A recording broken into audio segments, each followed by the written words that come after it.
Hello, this is Iman Aghay, the founder and organizer of Vancouver Business Network and founder of Success Road Enterprises. Today I'm sitting with Sandy Chernoff, a soft skill consultant.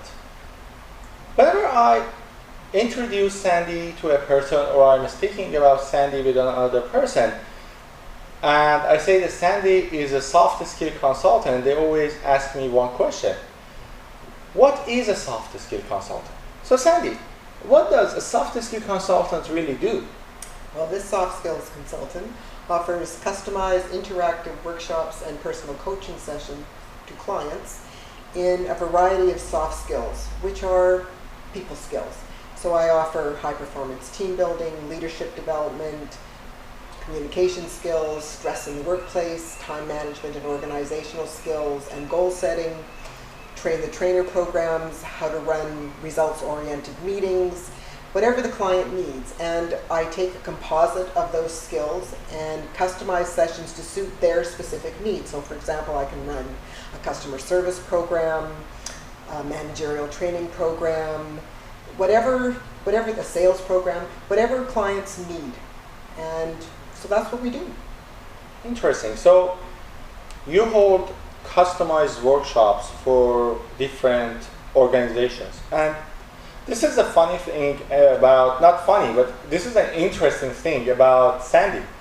Whenever I meet Sandy, and I know Sandy for the past 1.5 years, and whenever I meet Sandy, Sandy has a new contract with a large organization or a huge corporation, and she's doing some kind of soft skill education with huge organizations all the time.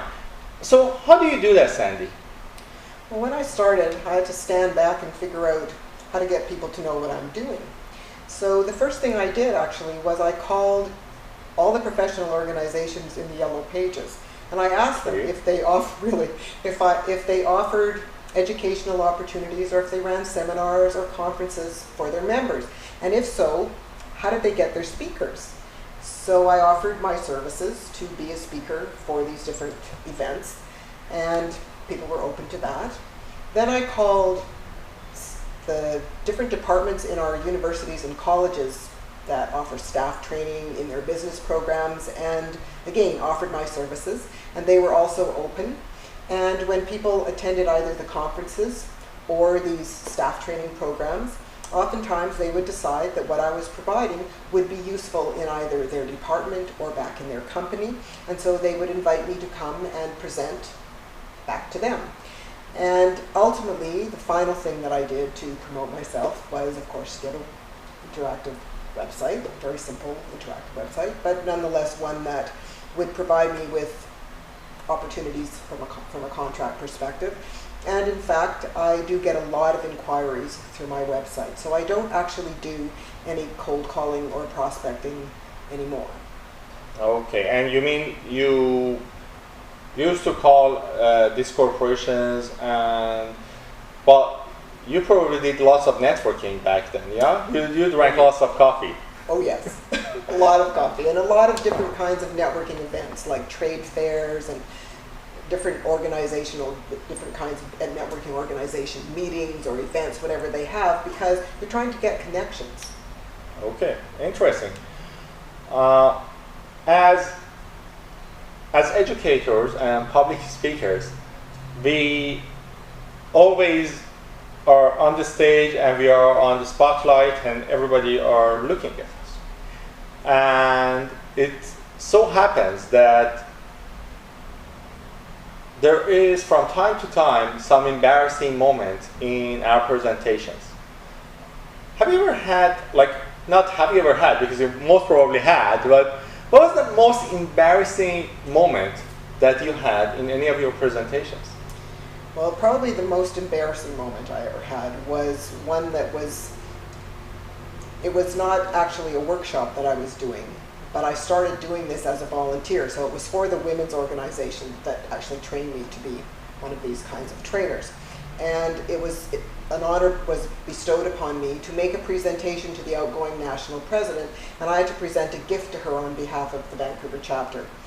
And so it was after dinner at this huge convention, and there were 800 people at the dinner. So I had to go up on the dais and make this presentation to her. So I was extolling her virtues and talking about all the wonderful things that she did during her term of office. And I talked about her 3-year pregnancy. What? Exactly. So of course, everyone in the audience went, because I upset them. I mean, I made a mistake. I was the speaker up there. And the first thing you have to do when you make a mistake is you have to make the audience comfortable again, because you've made them uncomfortable by making a mistake. So I did what was natural to me, and I laughed. So when I laughed, that gave permission to the audience that they could laugh. So that reduced the stress and the tension that you could feel in the room. So when I finally pulled myself together, I said, yes, that certainly would have been the longest pregnancy in human history. Okay. And I just sort of carried on from there, saying that she already had 5 kids, and probably that wouldn't be something they wanted to do, blah, blah, blah. And I continued with the rest of the presentation. As I was leaving the dais, I had a friend sitting on the end, and she turns to me and she goes, "You did that on purpose." And I said, "Oh, yes. Here I am standing in front of 800 people. I made an idiot of myself, and they caught it on tape. I don't think so." So she laughed and she said, "Nice recovery." So what did you mean of 3-year pregnancy? Anyhow. Well, I was referring to her 3-year term of president, so it was her presidency, and it came out pregnancy. Oh. It's a little, you allied sometimes, and sometimes the wrong word comes out. Came out. Okay, It's interesting. embarrassing. Okay. Okay, interesting. Well, we are going to have a Marketing Mastery Summit by December 3rd and 4th, and Sandy is one of the speakers in Marketing Mastery Summit. And Sandy, can you tell us what will be the gift that our audience will receive from you in Marketing Mastery Summit? All right. Well, the topic I'm going to be focusing on is networking, not just coffee drinking. Okay. So that's the only thing I know about networking, So I'm going to be offering them some different sorts of ideas in terms of how to do this effectively.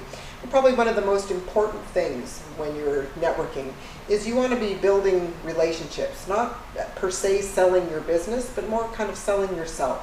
So you need to be able to present a passionate, it's an opportunity for you to present the passion of your business. Mm-hmm. And if you can do that in a way that piques the interest of the person that you are having this conversation with, then there's a greater chance that they will want to pursue and get to know more about you, so that you can establish that important relationship, so that in the future you could possibly do some business with them, or at least maybe collaborative work, or possibly just make a new friend. Because you have 4 seconds to make a first impression. 4 seconds? 4 seconds. So, okay. And you also do not get a second chance to make a first impression. So we want to make sure that we do that in a way that gets a person interested in us. Okay, that's interesting. Okay, that's interesting. So Sandy, I'm so happy that we had you today in Experts Cafe, and we're so looking forward to have you in Marketing Mastery Summit and learn from you about how we can do effective networking to grow our business and position ourselves as the go-to expert and stand out from the crowd of other experts in our field. Thanks for coming here tonight. Thanks for having me.